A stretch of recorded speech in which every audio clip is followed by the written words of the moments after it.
लद्दाख में पिछले 70 सालों में लद्दाख के लोगों को इतनी अजियत का सामना नहीं हुआ जितने इन 4 सालों में हुआ है।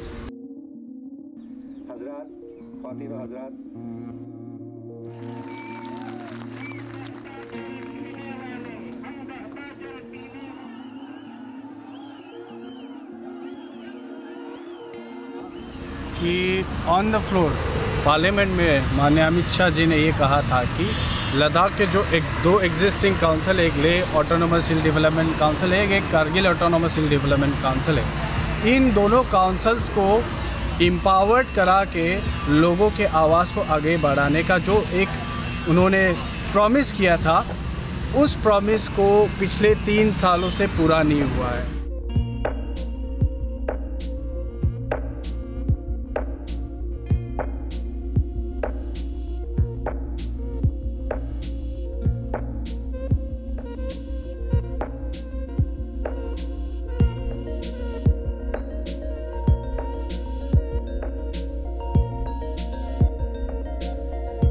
Past decades, what we see in Ladakh is that the glaciers are receding really fast. You have to be there, you have to see it to believe it. And glaciers are our lifeline. It came out in a study that was done by Kashmir University that 17 glaciers closest to the highways were melting much faster, which means that even trucks and taxis, especially diesel ones, affect our glaciers. So imagine what would happen if there is heavy mining, industries, dust and carbon, black carbon.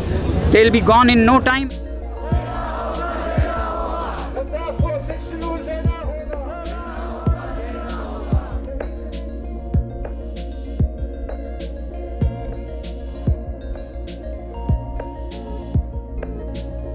सबसे पहली बात तो है भारतीय संविधान में 6 schedule insert क्यों किया गया है। भारत के कानून के हिसाब से जिनको ट्राइबल स्टेटस दिया जाता उनकी कुछ खास कैरेक्टरिस्टिक होनी चाहिए, जो उस तरह के लोग जो कि ज़्यादा पहाड़ी क्षेत्रों में थे, दुर्गम क्षेत्रों में रहते हैं, तो उनकी जो ट्रेडिशनल कस्टम ट्रेडिशन, उनके एथनिक आइडेंटिटी, उनकी ज़मीन की सुरक्षा, उनकी जॉब रिजर्वेशन, उनकी इन्वायरमेंट, खास तौर पे विशेष तौर से इन्वायरमेंट का जो है वो उन सभी क्षेत्रों में 6 शेड्यूल अगर अमल में आता है तो उसका कानून बनाने का हकूक़ जो है मुकामी लोगों के रिप्रेजेंटेटिव, तो उनको ये हकूक़ मिल जाता है।